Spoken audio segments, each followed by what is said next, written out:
Let's do it. The crack of a cold one. Welcome to Rat Salad Review. Salud. Yeah, it's just the Sprite Zero. Sprite Zero. I don't Zevia Cherry Cola.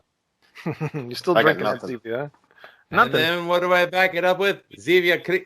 What happened? What happened? We're all here. I don't know. Oh, there I am. And then I back it up with a Zevia cream soda. I like that one. ShopRite water. Oh my God! There you go. We have to get up and pee through half of the show. Hasn't happened yet. Won't happen ever. He's got a bucket in front of him. He just That's right. I keep it professional. Or empty water bottle. He throws it just like I keep it just like Vinny Paul. Up here in the bucket, and I'll keep playing. That's it. Rest in peace, Vinny. But anyway, welcome to Rat Salad Review, and welcome back, George, Dimitri from Thank you. Yasu Yorwa. Yasu. And no foreheads tonight. Your other band member was on our last show, and this always this. Oh God! Oh, that was loud. Sorry about that. That was my headphones. Is that you? Yeah. If I get close to the mic, watch. Watch. Ooh, there it is. Squeak. Yeah, I was going to do my forehead thing, but see, that's what happens. That sounds like you're doing a Kevin DuBrow impersonation. And speaking of which, purchase the Randy Rhoads Years by Quiet Riot whenever you can find it on Discogs. Nobody can see it. It's always blurred, Blue. It's blurred at that close, yeah. So did your drinks. Put it on an angle. Oh, that's better. Yeah. I am a Randy Rhoads fanboy, so I was happy to have gotten it. It's not as bad as you think. No? I always hear bad things about the the Randy Rhoads Quiet Riot. That it's not really that good, and I don't think the other Quiet Riot's that good either. But, that's right. We discussed this. Yeah, we did earlier. But I'm actually I never heard the Randy Rhoads Quiet Riot, so I'm actually kind of interested to hear it. I don't think I have either. It's different. It's very like Mott the Hoople, Small Faces influenced, as opposed to like anything remotely, I don't know, whatever you would call what influenced Metal Health. I mean, completely different. But I think it's still, it was good. I mean, my favorite track was Laughing Gas because I actually had a Randy Rhoads solo in the middle. And the funny thing is, considering these are all recordings that date back to the 70s, you could hear where he recycled a lot of stuff for Blizzard of Oz and Diary of a Madman. So that was pretty cool. Oh, that's interesting. Maybe we should do that on the show one day. I'm game. Anytime. Yeah. You'll have to send me the files. That'd be cool. No problem. George, what's going on with you? Anything since the last time you were here? No. Same old. Plugging along. Trying to write music. Have you listened to a Tool album finally? I have not listened to a Tool album. And you never will. So stop asking. Yeah. I'm too busy listening to the other stuff Wayne sent me. So I can be prepared one of these days. Yeah, right. One day you'll be prepared when you come on this show. But have you listened to the new Project Resurrect? Have you ever heard of this band? It's a very good band. Go to projectresurrect.bandcamp.com. You can pre-order this. May 7th is available. What do you think? Tools. And that's a one and only copy that the drummer sent you, right, Wayne? That is one and only copy that the drummer sent me. Very nice guy, by the way. Very nice drummer. One of one. One of one. This will never be heard by anybody else but me, because it didn't come out that well. But yeah, Project Resurrect, very good band. Looking forward to it. May 7th, correct? May 7th, yes. And if you go on projectresurrect.bandcamp.com, you can hear the first single, "Dead Mountain." And, which is my favorite track on the song. It's mine as well. On the album. It's a great song. Mine too. Is there a YouTube video on it or a lyric video? Yeah, I mean, I didn't make that. Somebody else made a lyric video of that song, and yeah, it's pretty cool. Check it out. For the love of God, you've already blown your cover on Facebook, you twit. Come on. I did. Listen, I'll put it over. I listened to the album. It's really good. You would be. It is good. Yourself to seriously consider purchasing this album. It's worth it. I love it. Agreed. And no, I didn't record it, and no, I didn't get paid to say that. Oh, I was just going to send you money. Finally? Yes. But yes, it is mine. And first album since my Phoenix Rain days. What was it, like 13 years ago, I think, right, Lou? Somewhere around there. And 2007, I think. Yes. Wow. And, Yes, because we went to Aaron and I, my wife and I went to your record release party, I believe. Oh yeah, that's right. I vaguely remember that. So next one will come out 2034. Yeah, right. No, that band's done. But maybe with this band, but who knows? This might be the only release I do for the rest of my life. If so, I'm happy with it, and it came out pretty cool. So that's all that matters. Project Resurrect, let's keep it up. Phoenix Rain is a project that will never be resurrected. No, it will not be, sadly. Which is a shame because I did love that band, but yeah, but it's all right. It happens, right? But Rockstar Review for life. Yeah, well, I'm trying to, and we can stay for life if you people please hit the subscribe button on YouTube, and also too, really trying to build up the podcast versions because we're on Spotify, iTunes, Podbean is our main hub. Just look up Rat Salad Review. We're all on different podcasts, and hit the subscribe button on there because I really wanted the show to be a podcast. But since YouTube seems to be like the main thing that everybody keeps watching the show on, for what, I don't know. I don't know why people want to look at us. It just doesn't make sense to me. It's lowbrow default. I guess so. Well, it's also the only exclusive area where you can find the cover songs that we've been doing. Well, that too. Yes, I was going to get to that as well. Which has been getting a lot of positive responses, and we want to thank everybody for the love that you've shown for our covers of Atomic Punk and Stradivarius' Hunting High and Low. We really appreciate it. Thank you. There's more to come, I promise. It's unfortunately the only thing that's holding it back. It's it's me, because it's just it ain't just you. It is me. Oh, it ain't just me. Well, in my case, I've been exacerbating the process because I just released my latest episode of Music Is Life podcast, an episode that I shot 3 weeks ago with James Lilquist of Beyond Bushido. It took me that long to edit the fucking thing. Oh, I heard it was 3 hours long. I was just talking to James earlier today. Yes. James is like the Energizer Bunny, ladies and gentlemen. He keeps going and going and going. And he tried to slip in some key words in there like Hassan Piker and Blue Pill. And I'm like, I get the final word. My podcast. Love you, James. You're awesome. Thank you. Had a blast. It was a very fun episode. I really enjoyed it. And it was nice to hear James actually talk without EA, yelling over him or saying something over him. So it was very 5-second delay over him. Oh, yeah, that too. Or around him. Yeah. Although I still think that's James's fault. But probably. I don't know. I'll tell you, though, James is a great voice for radio. I mean, I think it would... I think it would benefit some Knoxville, Tennessee radio stations to give the boy a job. Seriously, he's good. Yeah, no, he's very good. Very entertaining guy to listen to. And he knows this stuff, too. I really didn't know he listened to a lot of things that he did. So we'll have to have him back on the show at some point. Absolutely. Oh, well... What? Put a time limit on it and you'll be fine. Oh, no. I don't do time limits here. The show goes on. The show must go on. We know. It's over when it's over. All right, Yogi, let's do this. Oh, and then you need to know how to end a show. I mean, Jesus Christ. I tried ending it for a half hour. I tried ending it. George, I'm listening to his podcast, and at the end, it's like, okay, we're gonna wrap this up or whatever. Like you said, a half hour later, they were still talking. Still wrapping it up. It was the Irish goodbye. That last 2 hours. And yes, I could say that I'm married to an Irish girl, so it's okay. Oh, and then I was waiting for him to say something about me because he talked about Greg, which all he said was true. But then he brought me, but he didn't. But I don't know if you cut it out or he just forgot to get to it. No, I had nothing to say about you in a negative light. So negative or not negative, I don't care. I just want to know. He didn't. I was making more of the Wayne jokes than he was because he asked me, what have you been listening to? I said, well, whatever Wayne has me reviewing for the show, and he died laughing. That laugh actually lasted for about a good minute. I'm like, all right, it wasn't that funny. There's truth to it, right? I am the boss. But anyway. Bruce. King shit on Turn Island, right there, Wayne. That's right, Saint Shithead. Let's do this. Yes, but yeah, please go check out Music Is Life podcast.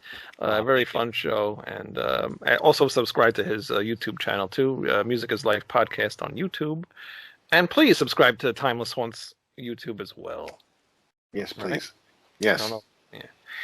So today we had a guest coming on. I thought I kind of messed up the dates, and we're gonna do a news show. You know what? It happens, George. It's okay. Okay. You know, I thought today was the 21st. It's the 14th. And no, it's not King Foley of Deceased, ladies and gentlemen. He's just wearing the shirt because he's wearing it. Yeah, So. no, he is not coming on the show, unfortunately. I wish he was, though. He was a very fun guy. But, Great musician. Yeah, very cool. And Greg turning me on to him was really cool, too, because I'm really not into that death metal type music, but I think he is... I don't really consider him like full-on death metal. I can listen to it, you know? I wouldn't even call Deceased death metal. They're more like a thrash metal band, and October 31 is like old school, like, you know, true metal, so... Right. You know, I wouldn't really call it death. Well, that's what he calls it. Oh, well then... Yeah. Okay. So I don't consider it death metal, yeah. So. What the fuck do I know? I didn't write the shit, so there you go. But yeah, Deceased is a very cool band. But we're not talking about Deceased today because there is not any Deceased news. But we're going to talk about just music news in general. And there's quite a bit of news lately. Nothing too exciting. But there's some interesting things. Like, I'll just start with this one. Anthrax is planning something special to celebrate their 40th anniversary. I did not realize Anthrax has been around for 40 years. I met those guys when I was did? Yeah, 22. I was working in a record store, and they did an in-store. Oh. Yeah. For what album? Do you remember? Oh, shit. Let me think. Go ahead. It was about 87 or 89. It was back around then, so it came out then. So is Among the Living or State of Euphoria? I think Among the Living. Okay. Which is their seminal album. Yeah. According to their fan base. Everybody loves that album. I'm kind of, that album's okay. I got to admit, I'm more partial to the John Bush era. I am too. I love the John Bush era. I don't think that gets enough credit. I'm not knocking Joey as a vocalist. I mean, great singer, not at all. but I just thought Sound of White Noise meant the most to me out of all the Anthrax albums. Yeah. And that's what actually got me into Anthrax. I liked a couple of things Anthrax did before that album came out, but it never really hooked me to go buy stuff from them. But when I heard Only come on, and I saw that video, I was just like, all right, I got to go get this Anthrax album. And I've been an Anthrax fan ever since. But, what's that? I was going to say, we covered Antisocial when it was a new song. That's how old I am. When you're saying new, you mean new when Anthrax did it or when Trust wrote it? No, when Anthrax played the song. Okay, so. Yeah. Which one of your older bands? Yeah. No, Timeless Haunt, obviously. Well, it wasn't Timeless Haunt. Yeah. Obviously, it wasn't Timeless Haunt. Yeah. Was that Avelian or whatever hell the name of that band was, or was it a different band? No, it was a band called Taz. Taz? Okay. Oh, I remember you talking about that one, yeah. Mm-hmm. Yeah. I have original still from it. I'll send it to you just for shits and giggles. Oh, all right, cool. I like to hear it, definitely. Yeah. I should put the one you sent me at the end of the show. Oh, Jesus. What was the name of that? Bring Back Fire or something? Or was that Come Back with Fire. Come Back with Fire. Who wrote that, by the way? The singer wrote the lyrics. I mean, the rest of us wrote the music. Yeah. And my big poof hair. Yeah. Yeah, and you got no beard. It doesn't even look like you. No, I couldn't grow a beard. I was 22. It's very cool. Maybe I'll put it on the end of the show. Or I'll put it right here. We'll be right back. No, I'm not going to do that. They're working on something big for June, maybe July, which is going to commemorate their career, and we're putting that together now. It may be like a live stream thing, which kind of sucks. I don't want no more live streams. And it's going to consist of a lot of songs, and a lot of songs that we've probably never played before. We wanted to make something special out of this, but yeah, look out for that announcement. We're just putting it together now.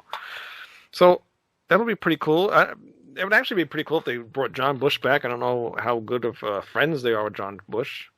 And what also would be kind of cool, and I know that they're probably not even friends with Neil Turbin anymore, but that would be very interesting if they brought him back. Yeah, just that'll never happen. Too. Yeah. That'll never happen. I doubt it. I don't think. You know how I always comment that Steve Harris rules the roost when it comes to Maiden. It's definitely Scotty and ruling the roost for Anthrax, and yeah. I don't even think that John Bush has a problem with Anthrax. I mean, considering that in LA before the pandemic hit, him and Charlie got up on stage and played Only together. Right. So, you know. And I'm not trying to cast disparaging comments on on Scott Ian, but I just I think people know. Yeah, people okay. know Scott All Ian right. is. And if you don't know, there's Google. There is, but it would be cool, because like, look at Metallica when they did their anniversary thing. They brought all these people up on stage, and it was pretty cool to see all that, And it'd be interesting to see Neil Turbin just come back and sing one of the old songs, or even Dan Lilker come back too, and just play bass for a song or two. Although it was cool that we got the SOD covers over the summer last year between Charlie, Scott, and Dan. That was great. I did not see those. Mike Patton actually did Speak English or Die with them. Yeah, that's actually on the Mr. Bungle album. Oh, very cool. Yeah, they did that on there. It's pretty cool. By the way, my buddy was at those Metallica shows, the 30th anniversary, and he said that the version of Four Horsemen with John Bush on vocals was the best he ever heard it. And having watched it on YouTube, I have to agree with him. Yeah, I think so too. And actually, I think didn't Anthrax do a cover of that? Or they did a Metallica song on. They did Phantom Lord. Phantom. All right, that's on the ECW soundtrack, right? Yeah. So that was pretty cool. So and John Bush was supposed to be, or he was thought about being the first Metallica vocalist. So that would have been interesting if he would have joined the band. Considering how good he sounded on Four Horsemen, I think it would have been a perfect fit. Yeah, I think so too. Although James worked out anyway, but it kind of worked out with James. Yeah, he wasn't supposed to be the vocalist. He was just kind of holding it down until they found somebody. Kind of like Phil Collins and Genesis. Yeah, Phil Collins and Genesis. Yeah, I'll do it for now.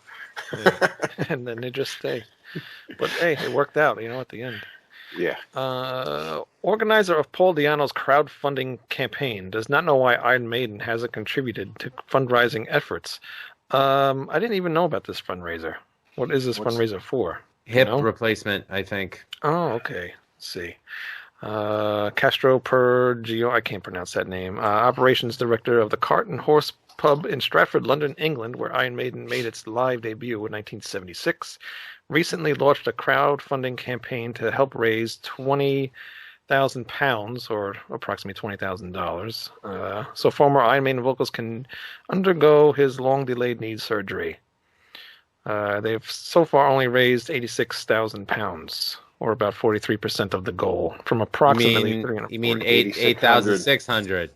What did I say? Oh, I said 86,000. I was like, they've exceeded it by 4. Yeah. They exceeded it. Also looking for money. What a bunch of greedy. He wants what are you bitching done. About? Carlos, whose last name we can't pronounce?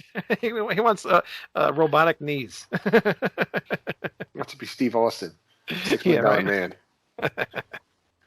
Yes, 8,600 pounds. Well, I mean, on what is he on good terms with the members from Iron Maiden? They just kind of said, "You're gone. We're just bringing Bruce in because we think he's better." And obviously, Iron Maiden took off after that for the most part. But Maiden was taken off of Paul Di'Anno. A lot of people failed to realize that. I mean, their first American tour was Killers. Then that premiered on the Billboard Top. That was their first album to premiere on the Billboard Top 200 when it came out. Mm-hmm. And, they were definitely on the upswing with Paul. Whether Bruce took them into the stratosphere or whether, it was a continuation of what came before it is up for debate.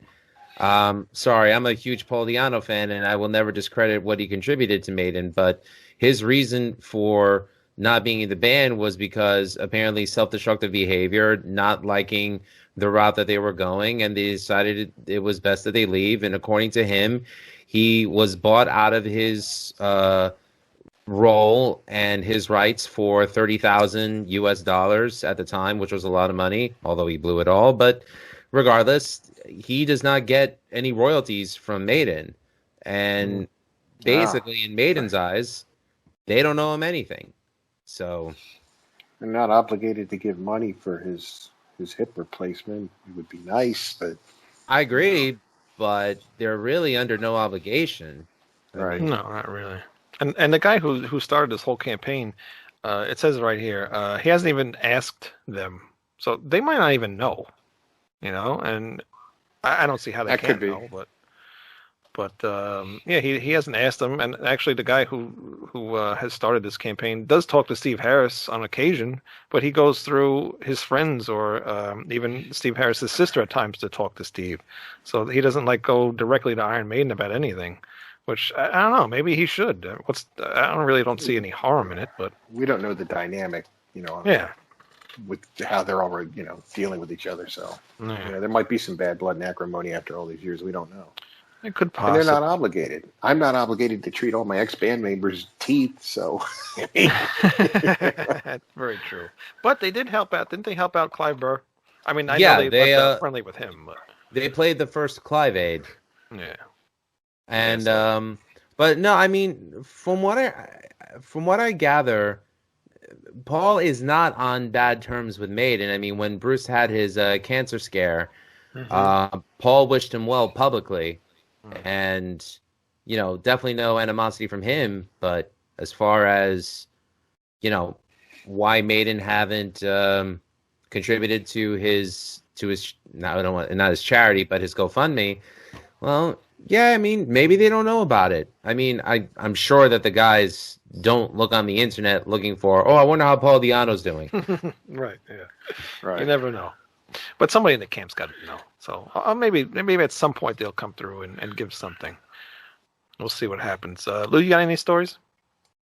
Do I have any news stories? I do. From blabbermouth.net, in case they wonder why why haven't we credited them? Yes, that is true. We get a lot of the stories from Blabbermouth. I know there's other sites out there, but Blabbermouth is just the place to go. But speaking of Maiden, there is a cool article that came out yesterday about their Legacy of the Beast game that is available on all smartphone platforms.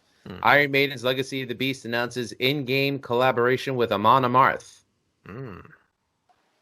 Iron Maiden's Legacy of the Beast free-to-play mobile game has announced its first ever in-game band collaboration with Swedish metalers Amon Amarth. Not Viking metalers, because they always call them Viking metalers. Yeah. Titled The Viking Invasion, the month-long event takes its broad themes from Iron Maiden's song Invaders. No kidding. From 1982's The Number of the Beast album. Taking a page out of its own comic book, Legacy of the Beast created a new character and storyline borrowing from Amon Amarth's latest album, The Berserker. After a spate of numerous murderous attacks on his village, a lone berserker vows revenge. I need some Conan the Barbarian music in the back. Vows revenge on the culprits who slaughtered his family. No stranger to battle, retribution, or revenge. Eddie, that's this guy. Hold on. Where is Up a little. There he is. There he is. By the way, this is not an officially licensed Maiden shirt. I got it from TeePublic. Fuck off. Iron Maiden's infamous mascot leads not only the Berserker, but also Norse god Freya. Heya, Freya.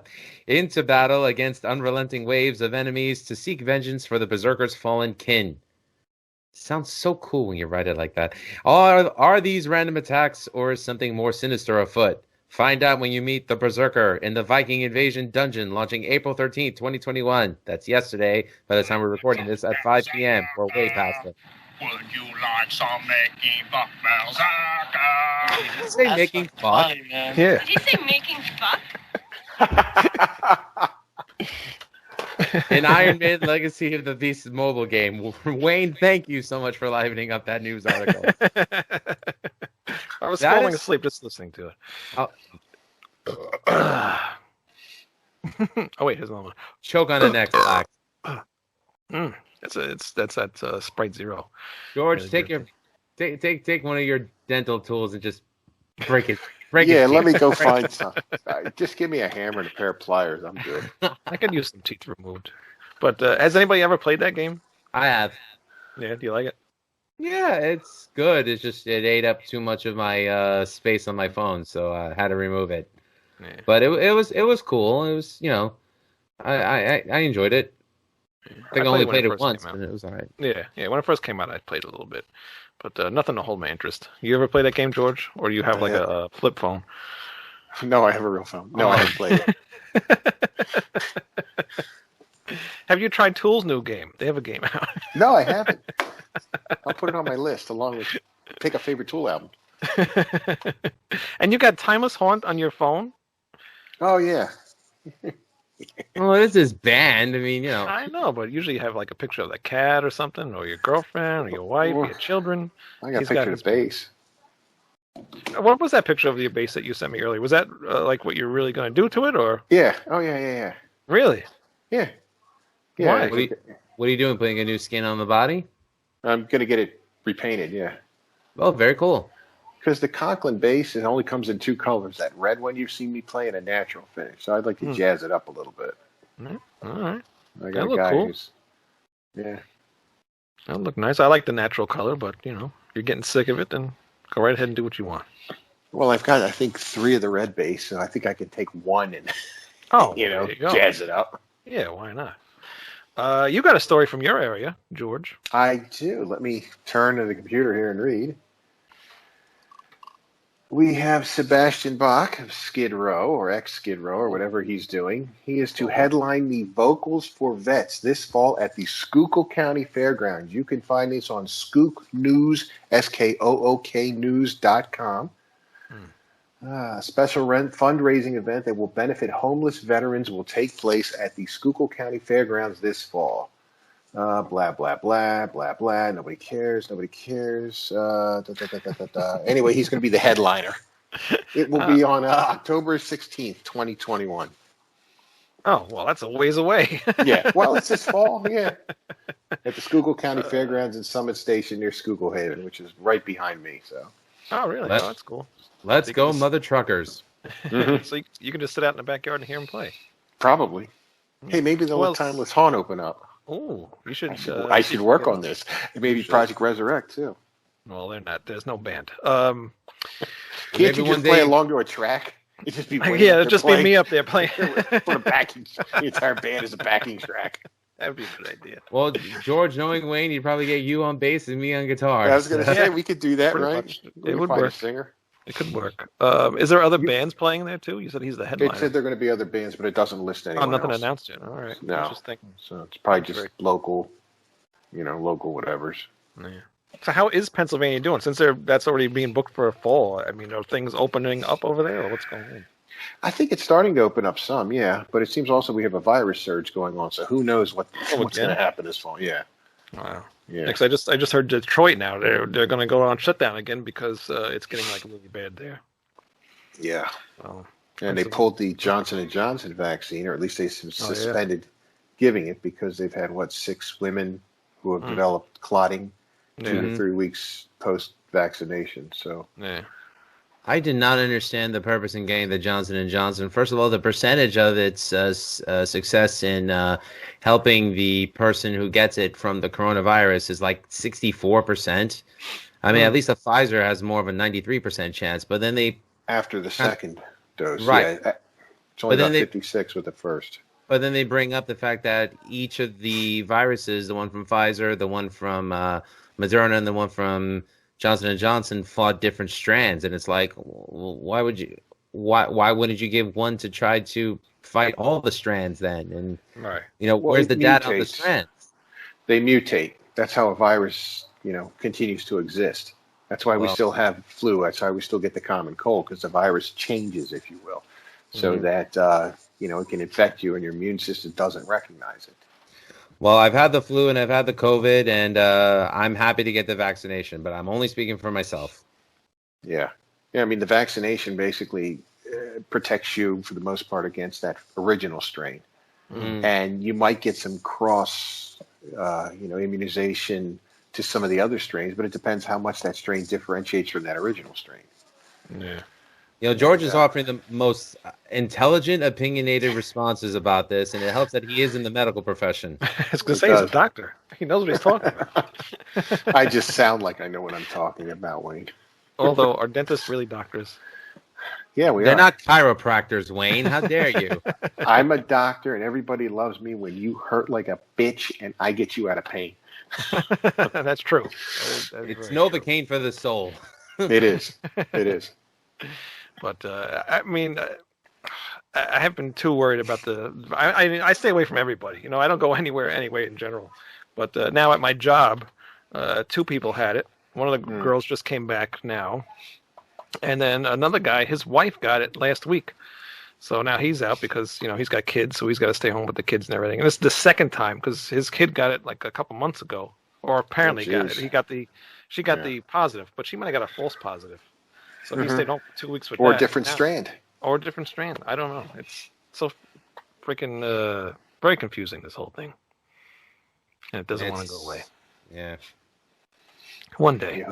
Yeah, hopefully. Well, think about the 1919 flu. I mean, it lasted, it peaked, and then it kind of hung around for a couple of years, and then it just abated to where it was a manageable disease. And the 1919 flu still exists today. Right. We just don't, it just doesn't hit us like a pandemic. Right. So probably the same thing will happen with this stuff. Yeah, hopefully soon. Because Dee Snider would love to reunite with Twisted Sister for an appearance on Jimmy Fallon or at a charity event. I thought they were done. AJ Pirro's done. He's dead. Yeah. Not that that's a funny thing. I mean, he's an awesome drummer, but they were supposed to be done because he is dead, and they had Mike Portnoy fill in on their tour for a while, and that was supposed to be it. I'm sure that was challenging for Mike Portnoy to have to learn Twisted Sister songs. Actually, he said it was because he's so how he plays. He's all over the place. He plays progressive like John. music. Right. So I can imagine how it is. What Wayne is explaining is that he's used to playing like a hot mess over his drums, so it's tougher for him to play a steady beat. I got to do this. Shit. Yeah. John's the same way. Yeah. You get him to play a 4/4, and he's like, well, what now? Yeah, I couldn't play Dream Theater song for anything. But, so in a brand new interview with, what the hell is this? Lip Service with Scott Lips. I don't know who the hell that is. No relation to Lips from Anvil? No, because this has two P's in Lips. He was asked, Dee Snider, if Twisted Sister will ever play again, and nearly 5 years after the band completed its farewell tour. And Dee Snider responded, "We've been on the same page with this. I would absolutely reunite with the guys for a song or two for a charity or for a moment. If Jimmy Fallon called up and said he's a big Twisted Sister fan, hey, would you guys come on my show and do a Christmas song or whatever? I would love to. Go out and do 90 minutes a set or a 2-hour set at Twisted Sister again? I don't see that happening." You could drum with them, Wayne. I could. I could drum maybe a song or two. I know the Twisted Sister songs fairly well. But you're in New York? I am. I'm right here. See? And actually, Dee Snider lives about maybe 20, 25 minutes from me. Go knock on his door. I should. I know where he lives. You should know. You should. Dee, it's me. It's Wayne. Actually, a guy I used to be friends with, when he was doing heating and air conditioning, he was actually working on Dee's house. How cool. Yeah. And then a friend of mine, we went to a Chinese buffet years ago, and Dee Snider was actually in a Chinese buffet. Sweet. And the only reason why we noticed him because he had that big blonde hair. So I was like, there's Dee Snider getting Chinese food. So that was cool. But he also said, I'm getting a pretty great response with his solo album, and he broke into the top 20 with his last solo album, For the Love of Metal, which shocked the hell out of Taylor Swift and Kanye West. I don't know what the hell that means. What's the old white guys? Oh, okay. What's the old white guys doing up here? And I'm like, I don't know what happened, but people like the record, which is cool. I never really listened to the record. I'm kind of a little bit disappointed with that he doesn't really write any of the songs. He's got like songwriters doing it for him, because he used to write all the Twisted Sister stuff. So much so that none of the past band members collect royalties on that. Yeah, that was one of the issues they had in the band. Right. Steve's getting all this money. Yeah, so Steve. Who's Steve? Me? I said D. Yeah. Oh, you said Steve. No, he said cause D. It sounded like you said cause Steve. That's what it sounded like. Because D. Let me enunciate for you. Must have went to Greek for a minute there. Yeah. Wayne, there's two of us and one of you. Shut up. Wayne, I'm Pusti. Ooh. Oh, you malaka. You. Imana su troipuli. Oh, I don't know what that means. Well, I would hope so. That's how we got born. True. So are you guys for or against if Twisted Sister wants to do another little thing here or there? Why not? If they want to, just don't cheese it up. That's all. It's just the fact that they ended when AJ died and they said that was it, and then they finished up that tour with Mike Portnoy. That should be it. I'm not saying they shouldn't do it. Let them do it, but I wouldn't go see it because, as far as I'm concerned, I did see Twisted Sister on their farewell when they played in outside of the Fox News building. So I saw that. I was like, okay, farewell, Twisted Sister. And if they do reunite, well, good for them and good for the fans who want to go see it. I'll stay home. I don't begrudge them if they want to do it. No, definitely not. No, not at all. But just don't go. It doesn't look like they're going to do it anyway. But don't do no full-fledged tours or anything. Especially if you're not going to put out no music. And that also goes for you too, Kiss, because you guys just seem to want to not put out anything new, except for Soul Station. Milk. You mean Paul Stanley? Paul Stanley. Soul Station. Don't bacon. God. That was you, Ralph. Yes, not Ralph. Yeah. Yeah, right. Yeah, we're trying to fill in the Ralph Vieira's shoes here with the news stories, but hold on, Schmack-a-magab there. Okay. Here's a guy that I know a little bit about. Timo Tolkki. His new album. Who the hell is that? Some guy who plays guitar. He was in Stradivarius. We were actually going to do a show with him tonight, but he fell ill. So maybe next week. I'm here. You're here. You know what? You're the next best next best next thing. bitch. Okay. Yeah, you're the next bitch. But Timo Tolkki's Avalon announces a new album for the album called Enigma Birth, featuring James Labrie, Fabio Leone, and he put out a video. Oh yeah, actually this guy was pretty cool. Rafael Mendes. He's an upcoming Brazilian vocalist. I saw that. Yeah, he's from a band called Icon of Sin. He sounds, if you look him up, he sounds a lot like Bruce Dickinson, almost like a clone. But he's very, very good. Let's see. Over the past year, Timo started working on songs and once again connected with Aldo. I can't pronounce this. Lano Beal. Aldo Nova? No, just kidding. No, beat me to it, Lou. He's from the band Secret Sphere, Arch and Angel, and Sweet Oblivion to create new music for the album. The new record, Enigma Birth, as with previous Avalon albums, features an absolutely awesome cast of vocalists, including James Labrie from Dream Theater, Jake E. ex Amaranth, and Syra. I don't know what that is either. Marina La Torres. Phantom Elite and Exit Eden. I have no idea who half of these people are. Brittany Slays, Unleash the Archers. I know who that is. Rafael Mendes, the guy I just mentioned. Fabio Leone from Rhapsody, Angra, and Eternal Idol, which is actually a pretty good band. Katarina Nix, Chaos Magic. Timo has worked with her a few times. And YouTube vocal star, oh, that's cool, Pellic. He's a very good vocalist, too. I like how he sings, and he will fit in that very, very well. So that is coming out. When did I say it was coming out? June 18th. And there is a video up now of that one song. I like it. I think it sounds really cool. That's going to be on Frontiers Records, right? It will be on Frontiers Records. I'm not sure if it's the last one because Timo had some issues with Frontiers Records. I'm not going to go into full detail. If you want to go watch the Timo Tolkki podcast, he goes into that for a little while. But I think he made up and made friends with them again. So maybe he'll have more Avalon albums to come. But good luck, Timo, for that, and hopefully to get him on the show soon, hopefully next week. And feel better. Yes. Feel better, yes. I wish I would have saw this story before. But, Lou, you brought me to this one. Another Twisted Sister-related thing. Dee Snider believes that cancel culture is a form of censorship. Yeah, I just have to find it because I don't have it pulled up. It is. Well, it is. Yes, as everyone knows, Dee Snider was one of the three musicians, along with Frank Zappa and John Denver, of all people, to speak I remember that.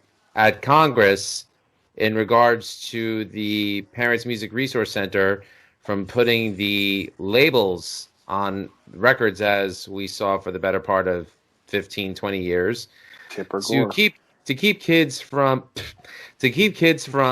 purchasing records that might be offensive or immoral.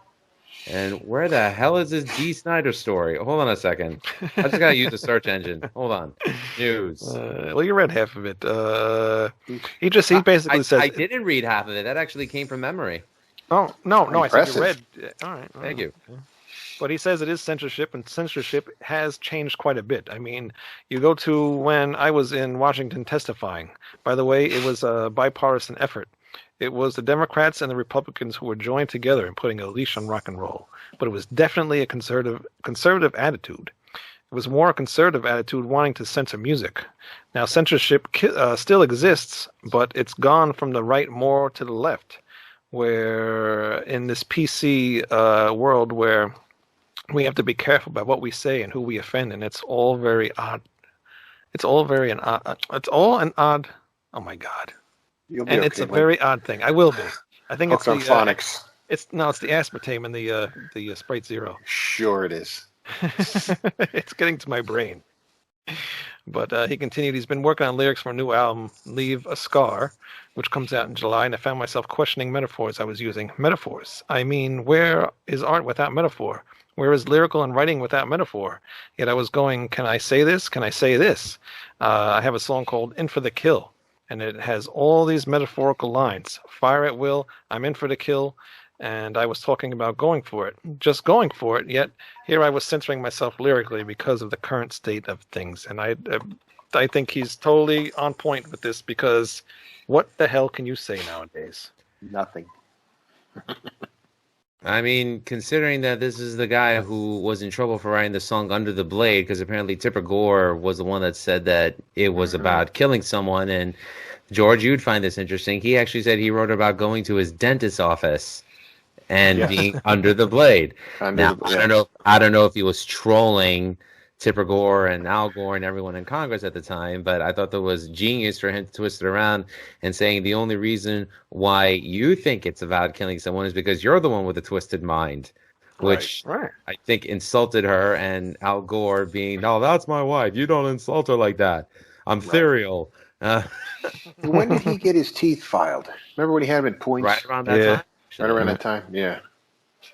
You know, I think what Dee did though back in '85, you know, championing free art, you know, free speech and, you know, art as meant by the artist. I think that he should definitely be championed for that. Sure. And he's right, because you know it's funny. Even Dave Lombardo recently said that because of today's cancel culture and the internet culture, who would know if a band like Slayer would have been as successful? Maybe Notorious, but we don't know if they would have been as successful because they built their following on their backs on the road. Yeah. So, you know, it's crazy. Here's the thing I actually just found about it says right here, what have the artist said about Under the Blade, the Twisted Sister song. The song was written about my guitar player, Eddie Ojeda. He was having polyps removed from his throat, and he was very fearful of this operation. And I said, Eddie, while you are in the hospital, I'm going to write a song for you. I said it was about the fear of operations. I think people imagine being helpless on a table, the bright light in their face, the blade coming down on them, and being totally afraid that they may wake up. Who knows? Dead, handicapped. There is a certain feel of hospitals. That is what in my imagination, what I see in hospitals like. Dee Snider. So it's not about dentists. Oh, close enough. It sounded good though, Lou. It sounded good, and it's in the mouth, so it's close enough. That's true. It's close. You're right. Well, I just want to tell one thing to the cancel culture, and no, Wayne, it's not what you think I'm going to say. Not the same thing I would say to the Rock and Roll fan, but I would say this.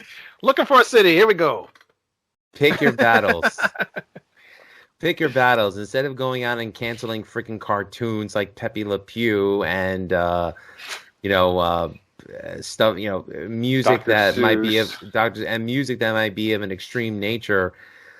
Go after the things that need to be removed from society, like crime or like, people who make us fear for our kids' safeties, like that's what needs to be canceled, not fucking entertainment. Yeah. If you don't like it, don't watch it. Yeah. And whatever happened to that saying. Do like it. Exactly. You can't force people to, fall under your what you want things to be like. Everybody has to have their own likes and dislikes. And who are you to decide our morality? You pricks. Exactly. Yeah. Bastards. Douchebags. Oh no, my mouse died. Oh no, it didn't. Speaking of things that people would want out of society, this is a good thing to not want near you. Sammy Hagar? You want me to go to that story next? No. I'm Josh. Don't worry. No, but this one is serious, and yeah, this sucks to hear. And I heard this from a friend of mine, Johnny Peterson. Like, I don't know if I keep saying his name correctly or wrong. I don't know, but he actually used to know this person, I guess, kind of personally. He would hang out with him, I guess, once in a while. But ex-Sabaton guitarist Richard Sundin, convicted of child molestation and possessing child pornography. When did this happen? He's a founding member of Sabaton and has been convicted of sexual abuse of an 8-year-old girl and possession of pornography. He played in the band from 1999 to 2012 and was found guilty of abusing his daughter's friend while she stayed at their house overnight. You, sir, are a piece of shit. Yeah. I have one word. Die. Right. Yeah. She told her own mother a month later after this happened, I guess, before delivering a testimony to police. The legal team unsuccessfully tried to argue that the guitarist had not touched the young girl and the contact was in fact made by his own daughter. He admitted watching the child pornography, but insisted that he had not downloaded the files in the first place. And the Swedish court found him guilty of 1 count of child sex abuse and 6 counts of possession of child pornography. He has been sentenced to 9 months in prison and damages totaling 53,400 SEK. It's Swedish currency. I don't even know what the regulations is for age of consent in Europe, but I heard that they get away with a lot more in but 8 Europe. years old? No, that's disgusting. 8 years old. It's just. Yeah. I mean, it's abhorrible. Absolutely. And then if he didn't download the porn, then why didn't he get rid of it? You know? That don't seem right to me. Had to get on his computer somehow. I remember an interesting story that Pete Townsend, when he was doing research for his autobiography, actually downloaded those kinds of videos to see if it would trigger a memory for him if he was molested in any way, and then he got arrested for it. I remember that. Yeah. I'm just kind of like, I don't know, Pete. I mean, couldn't you just speak to a psychologist about that? Yes. Yeah, you would think so, but no, he's not that smart, apparently. Since you mentioned him, Sammy Hagar. Oh my God, let me start that Exactly, I agree. Looking for a city. Sammy Hagar says he would have been embarrassed if Van Halen had changed name to Van Hagar after he joined. Why would they even entertain that? That was just one of those things people were calling him to differentiate between the two bands. Is this an Onion Post? I don't know. Yeah, let's address the elephant in the room. Here it is. Fucking Sammy Hagar wasn't talking about Van Halen every time he was doing a fucking interview, he'd have nothing to fucking talk about. He had a decent solo career, and he was with Montrose beforehand, so he wasn't a nobody when he joined That's them. the only thing he did I liked was the first Montrose album. Yeah. I never even heard the first Montrose album. You know, Van Halen became sort of a different band when he came on board. It wasn't the Gary Sharon experiment, which was you're going to sound like, Sammy Hagar, and that was a total disaster.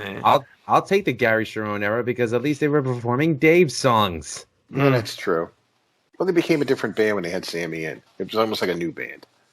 Yes, and there's a lot of commercial success.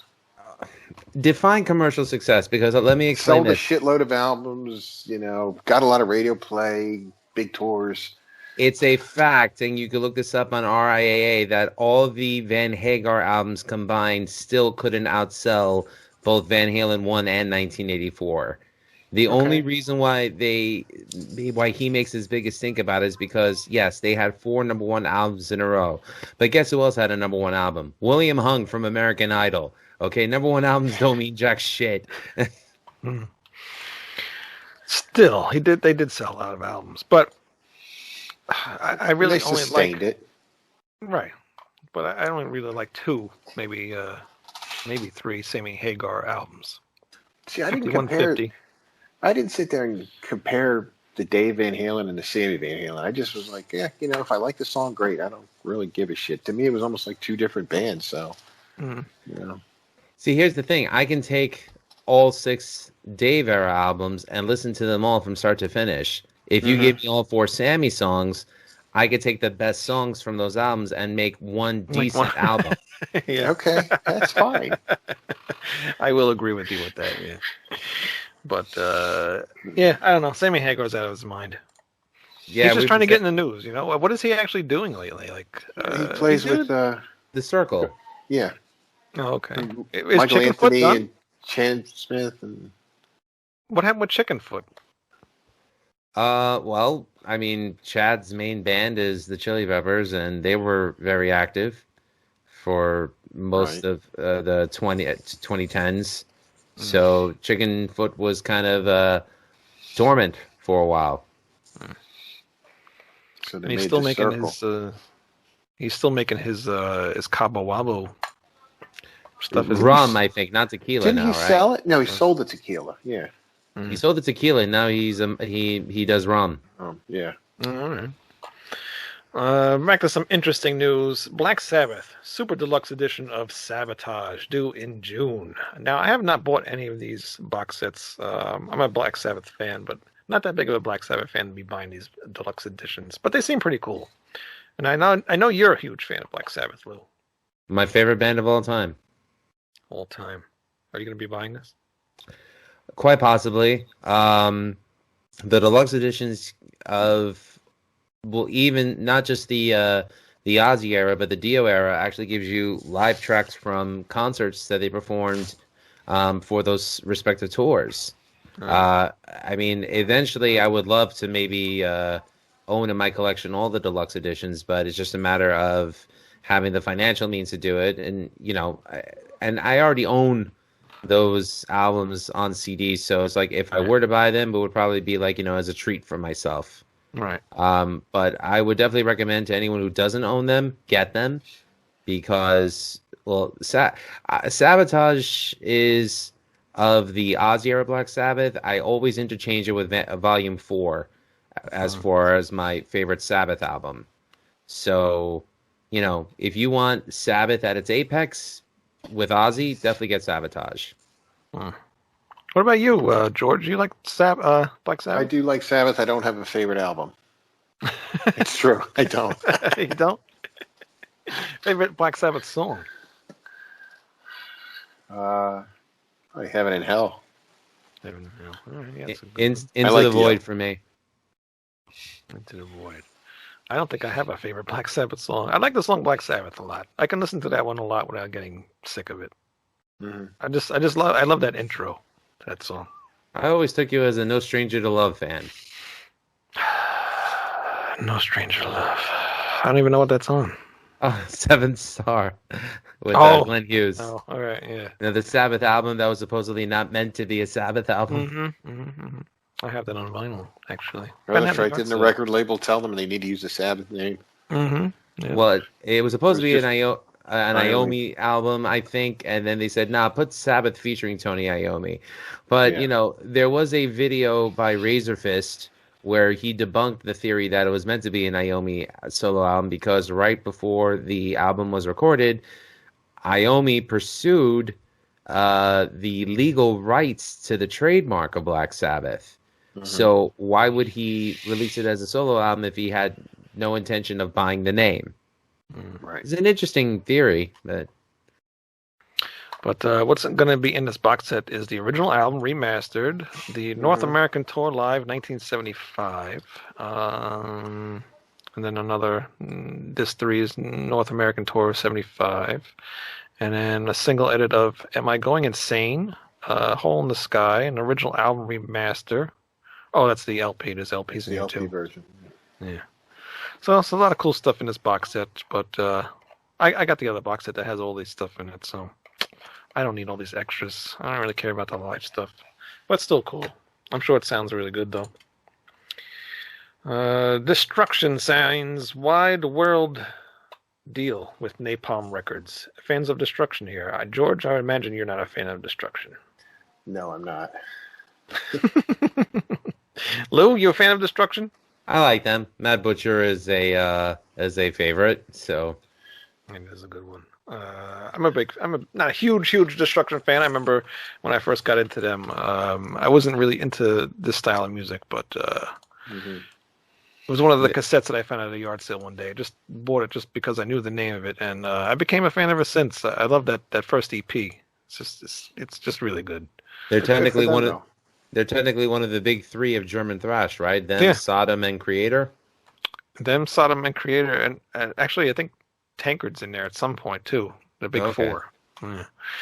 But they're super excited to join Napalm family because they have been a fan of the label and their philosophy for a long time. They followed their impressive history and great work for many years and have recommended Napalm Records to their other bands and friends before. So now it was finally time for us to move on and be part of their roster of fantastic artists. A strong and fresh partner for these crucial years of our career is an important step for us. Their new drummer is really, really good too. Because over the years, I mean, like in the beginning of their career, they were very sloppy. I mean, because all those type bands are just very sloppy players, and as they went on, they got to be, they honed their craft. But the lineup that he has now, I think they're really good, and they've been doing a lot of like re-recorded songs from like their old catalog and stuff, and they do a really good job on them. I think they're really good. Lou, you got another story? I know we're getting... I do, but before I do that, I want to just say that Napalm's been really killing it. I mean, they get, Signing Destruction, and, right now their biggest band is probably Ginger from Ukraine, who I really like a lot. And they also have Alter Bridge. So that's interesting that Napalm is a label that has thrash metal, whatever you want to call Ginger, and Alter Bridge. And it's funny though, because that was technically supposed to be the label that was supposed to release the newest Typo Negative album. Typo had just signed with Napalm right before Pete Steele passed away. And at the day that we're recording this, April 14, 2021, it's the 11-year anniversary of the passing of Peter Steele. So rest in peace, Peter Steele. Hope you're having a great time up in Vinland. I hope so. I think I probably mentioned this before too. When the last show I think they played in New York City, I saw with Typo, and I think he died 2 days later. The last show in New York that they did was at the Best Buy Theater around Halloween. Yeah. Because their last concert ever was at Harpo's in Detroit in November. That one I didn't see, but the Halloween one I saw. Yeah. Okay, and then he passed away in April. I lament I never got to see them or Carnivore, but we have the music, so I'm happy about that. That's all we need. Yeah. So speaking of the music, Ross the Boss was recently quoted as saying, "If people are not paying for music, the artists are just going to give up." Former Manowar guitarist Ross the Boss Friedman has urged music fans to support their favorite bands by purchasing their product. Friedman, a founding member of Manowar and the Dictators, whose influence in heavy metal and punk is noticeable to this day, addressed musicians' struggle to survive in a new interview with Rocking with Jam Man. He said, "If people continually are not paying for music, the artists are just going to give up and not make any more music, because we have to make livelihoods, we have to pay our bills, we have to be able to tour, we have to be able to go around. So if you continue to steal, we're not going to make music anymore. It's just not going to be worth it. I know a lot of people will feel that way.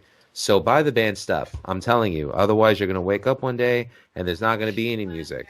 It's not that much money. So if it's $20 for a CD or something like that, or a T-shirt, it helps. Every bit helps." I agree with Ross the Boss. And all I'm going to say this. For bands like George's band, Timeless Haunt, who everything comes out of their pocket when it comes to recording their music, producing their albums, the artwork, the packaging, the merchandise, they pay for everything. So these bands pay for everything out of their own pocket. It doesn't kill you to take $20 out of your wallet to say, "Hey, here's $20 for a shirt. Thank you for your efforts. Here's $20 for a CD. Thank you for your efforts." Give the artist something to be happy about it and proud about of what they created. Because guess what? They don't have the funds to do it. They won't have anything to create, and you'll have nothing to listen to except the usual top 40 bullshit that you hear on a daily basis. Yeah, I totally agree with you. And well said. Well said. Thank you. I'll hear this. And also, it's true. If you want to chip in at projectresurrect.bandcamp.com and pre-order the new album, Or if you want to send me some money at openyourlife@aol.com, OPENURLIFE, I will send you a copy of the CD. Nice segue. But yeah, it is true though. I mean, we make music, we play music because we love to do it, but there is a cost associated with it. Guess who's back? Come here, fake. Yeah, and we can't sell Timeless Haunt CDs if people don't give us the money or give George the money to make them. And these things don't cost. They're a lot of money. They're not cheap. No, they're not cheap at all. Yeah. So studio time's not cheap. And, packaging and pressing these CDs isn't cheap. And, like, losing all the merchandise. And people don't realize the time you spend honing your craft on your instrument, practicing, writing the stuff. I mean, there's a lot that goes into this. It is. And it's more than just a hobby for some people. So. Mm-hmm. And plus, don't forget, as musicians, we're a lot smarter because now we know to buy our own publishing if we're self-released. And copyright our own music. This way, we own the rights to the music that we create. Mm-hmm. So all of that is costly. Very costly. It is. It's very costly. What else was I going to... Oh, with Ross the Boss, too. The band that he's doing, Death Dealer. They do not... I know the first album, or maybe the second album, might be on, like, streaming. But I know, because Sean Peck, the vocalist for Cage and tons of other bands. But he refuses to put the music out on streaming because he wants people to buy the actual albums, because you only get so much with sales for Spotify. It's the amount of plays that you need to actually make a living from Spotify is ridiculous. It's exponential. It's scientific notation. Yeah, the only guy making money is the guy who owns Spotify, which is not right. And he came out with some bullshit quote in the media where he's saying that these heritage acts or these acts who don't rely on Spotify for their sales or something to that avail, that there's something wrong with them, not with the Spotify system. And I'm just like, fuck you, buddy. What are you talking about? You're running it. You're running your business the way the friggin' Motown deals were, where people would get a percentage of a point of the sale of one album, even less than. So it's like, you know what? If I realize Spotify is a carrier of Radside Review, and we appreciate that. And I mean, it's not like, for us, this is a labor of love that we would hope that we can monetize on one day, but we're not at that point yet. But that's okay, because we're still going to come out with good content. But I mean, if I was an artist, I'd probably feel the same way that he would too. I mean, I'm not sure if Apple Music pays more than Spotify does, but fuck that guy. Seriously. I don't think it's much more. You know what else is on Spotify or will be on Spotify? Project Resurrect. I have no idea. If you don't want to go on Spotify or even Apple Music, you can go to projectresurrect.bandcamp.com and buy yourself the digital copy of the album. It's also on Amazon as well. I think we as musicians understand how Spotify works and we accept it for what it is. But when he comes out with his convoluted horse shit to try and validate in his own mind, it's like, dude, just shut up. The other thing, too, the sound quality is total garbage. Total garbage. Spotify, anything streaming is just garbage. There was somebody in one of the group chats a couple of days ago wanted to listen to the new Cheap Trick album. They put it on streaming, and it sounded like total garbage. You couldn't even listen to it, and had to go buy the CD. Problem is, everything is made for that format because everything sounds compressed to shit right now. It's insane. Yeah, it's terrible. There's no room for the instruments to breathe. Yeah. Especially if you go listen to like the older songs and like older albums, you hear all this like wishy-washy sound because the files are just so compressed. It's just garbage, total garbage. So always buy CDs, always buy the records, and support the artists. Right, George? Yeah, absolutely. See, look at that. Even though Lou buys bootlegs, he's still supporting the artist. That's right. Well, technically, these are not bootlegs. These were on Discogs, and Discogs does not do bootlegs. Technically. They don't, which sucks. I think some of those Russian pressings are kind of really not bootlegs, or if they are, they're really done fairly well. You might have one or two up in that wall there, right, Wayne? No, I definitely do. I have quite a few. I was looking for something else. One funny thing I want to mention: I'm a huge fan of the movie The Wraith from 1986 with Charlie Sheen and Randy Quaid, and I've been looking for the soundtrack everywhere. And I did find it. However, I did not realize that a lot of the artists on here do not sing the songs that are advertised. So this is obviously a bootleg copy. Oh, wow. Lord. And But we can't see it 'cause you're that's okay because blurry, the quality of the hold on. The quality of the songs on this is actually pretty good, so I can't complain. It's all that matters, as long as the songs are there. Here's a band that's going to have an album not bootlegged. Flotsam and Jetsam released music video for new single "Burn the Sky." Any fans of Flotsam and Jetsam? They're still around?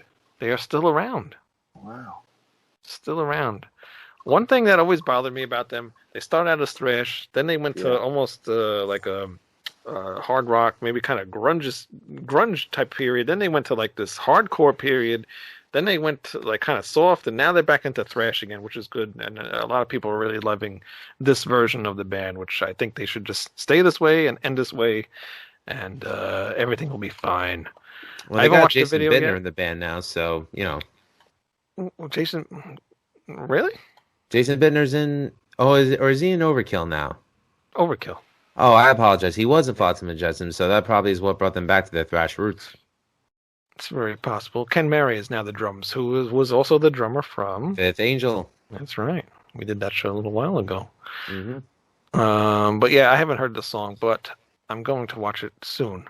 I'm a huge Flotsam and Jetsam fan. I love Flotsam and Jetsam. And the last album was really, really good. We did a review of that as well when that came out. But yeah, I can't wait till this comes out. When does it come out? It's going to be called Blood in the Water. Did I say when it was going to come out? I forgot what I just read. Oh, June 4th. So not too far away. Is Eric A.K. still like the only original member left? Michael Gilbert is also still there. Okay. So I think it's just them two. But yeah. There's always a revolving door in this band, but at least they still stay together and they're staying thrash and can't go wrong with Flotsam and Jetsam. Even some of that hardcore-ish type albums that they had there for a while, I like some of that stuff. Mm-hmm. So, I can't say I have like a really bad album from them, except for maybe High. That one's kind of iffy. Here's one that you found earlier. I don't remember if it was you or George or Lou. Tony Harnell doesn't rule out TNT return. Right. Never say never. Well, I guess if you get kicked out of Skid Row, there's only one place to go back to, and that's your old band TNT. The old roots, yeah. I really don't even know who he is. Tony Harnell?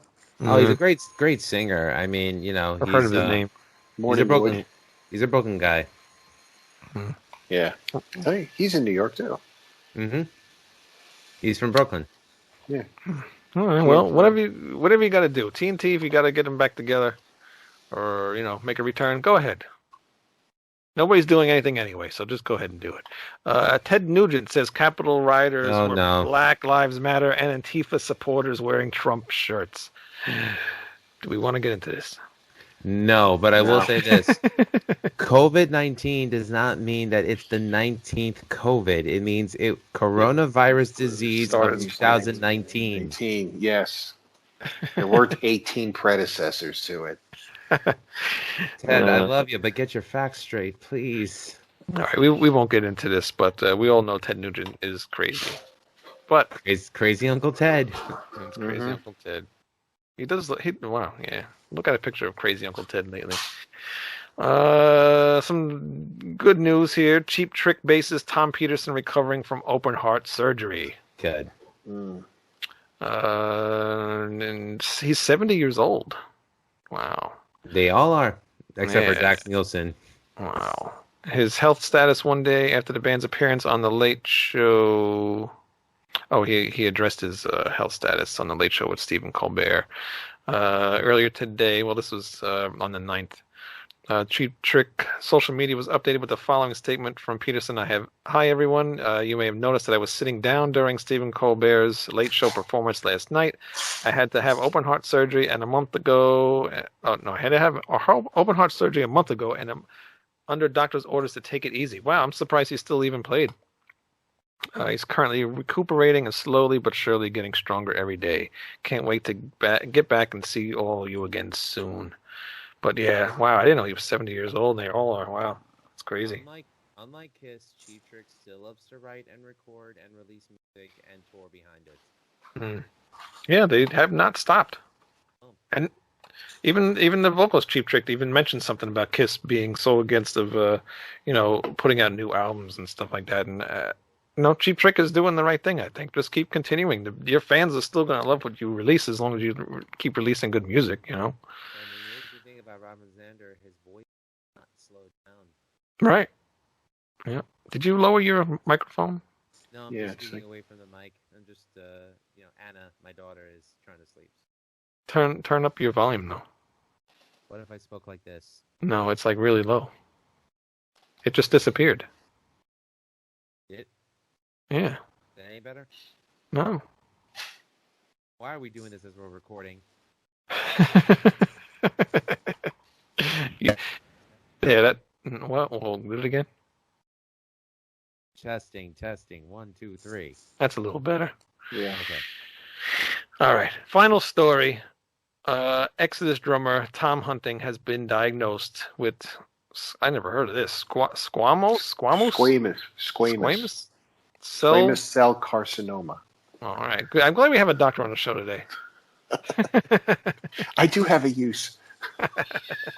He's 56-year-old too. Wow. He wrote it at 65.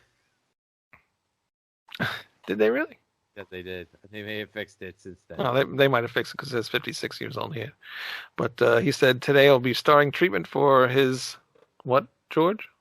Squamous cell carcinoma. It's a gastric tumor that was diagnosed in my upper stomach in February. I'm making this public to raise awareness for people to pay attention to symptoms of stomach and esophageal issues. Esophageal. Thank you. I should have just had you read this. I can. Don't feel bad. I thought it was esophageal too. It's esophageal. Where else am I? I'm not going to be. I'm not going to be sheepish talking about it if I feel that if I can help someone with what I've learned or someone out there has information to share with me, it's a win-win. When you can name the enemy, it's empowering, and you're one step closer to killing it. But looks like he'll be okay. Okay, you've heard the bad news. The good news is he feels great physically. I'm going to beat this like a fucking snare drum that owes me money. So he's got the doctor's support and looks like he's going to be okay, but we'll, keep an eye on it and hopefully everything's okay because he is a awesome drummer. And Exodus is a great band as well, even though Greg Noggle disagrees with me. That's okay. I agree with you. That's as long as somebody agrees with me. George, what's your favorite Exodus album? I don't have one. Oh my God. Damn it, Wayne. I don't have one either, Wayne, but I do love Exodus. No, I don't. Wow. All right. I have a favorite Testament album, though, that might shock you. What's that? The Gathering. The Gathering is a good album. I love that album. Yeah. That's the one Dave Lombardo, right? Yes, sir. Yep. That is an awesome album. I like that one. Yeah, I was disappointed a little bit when they came back when they did that album, Low. A lot of fans were upset with that one. That and Demonic, I think they were very upset with. Yeah. But Greg loves Low. He's a big fan of Low. But he still hates Testament as well. But I think that's it with the news for today. I can't think of anything else. George, you got anything else? No, I can't think of anything. No, nothing. Any Timeless Haunt news? No. They're not playing Vakken.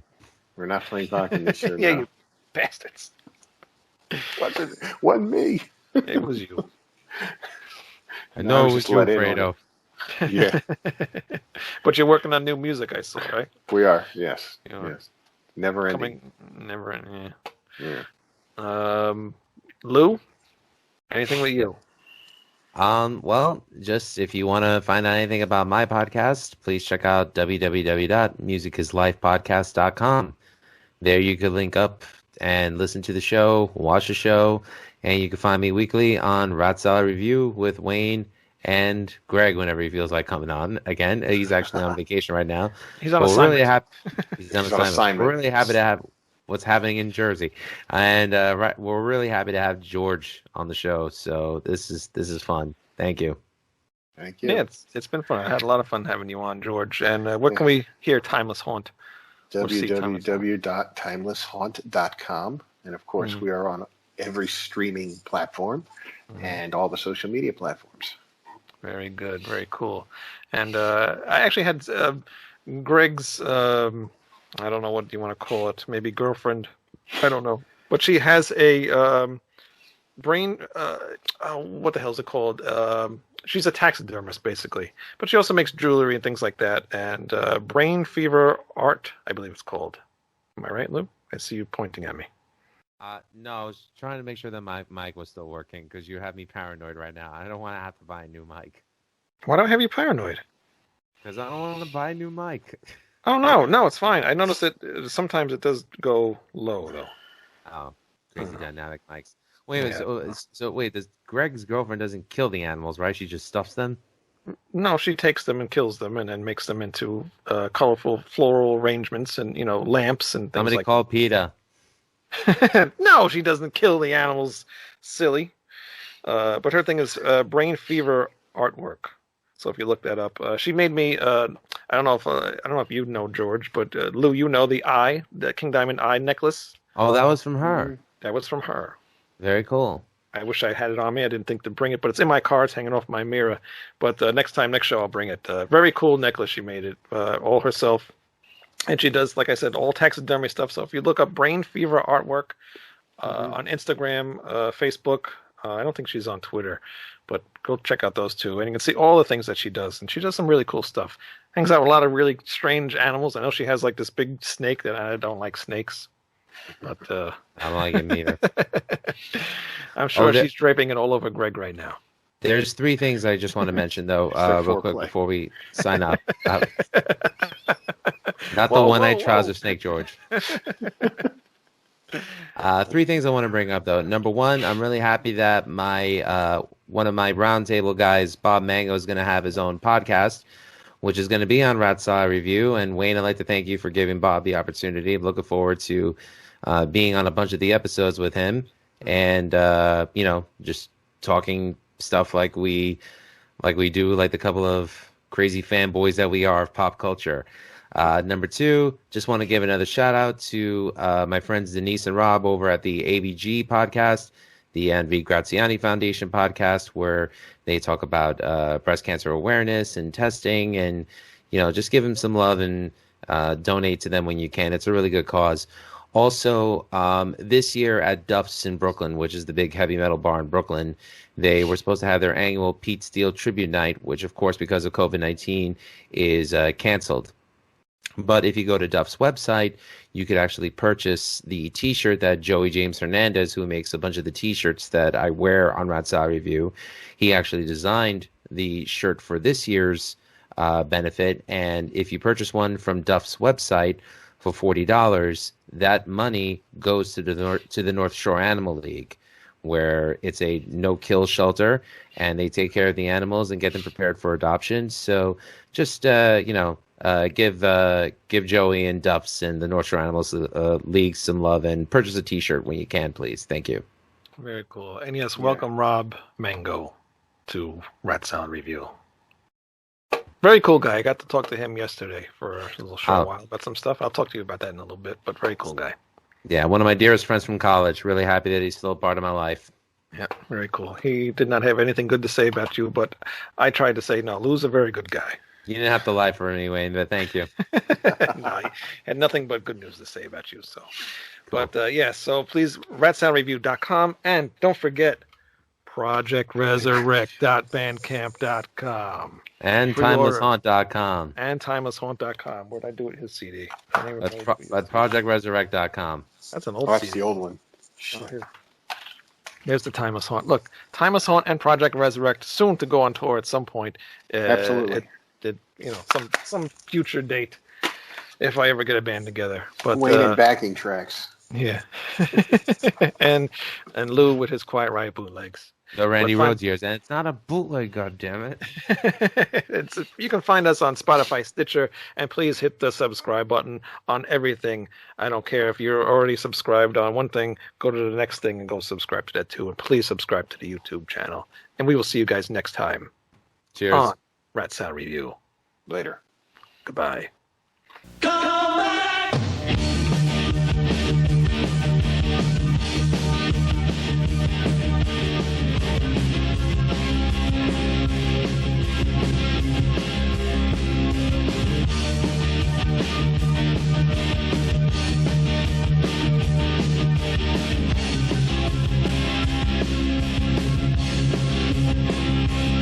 Haven't seen you out on the street.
What?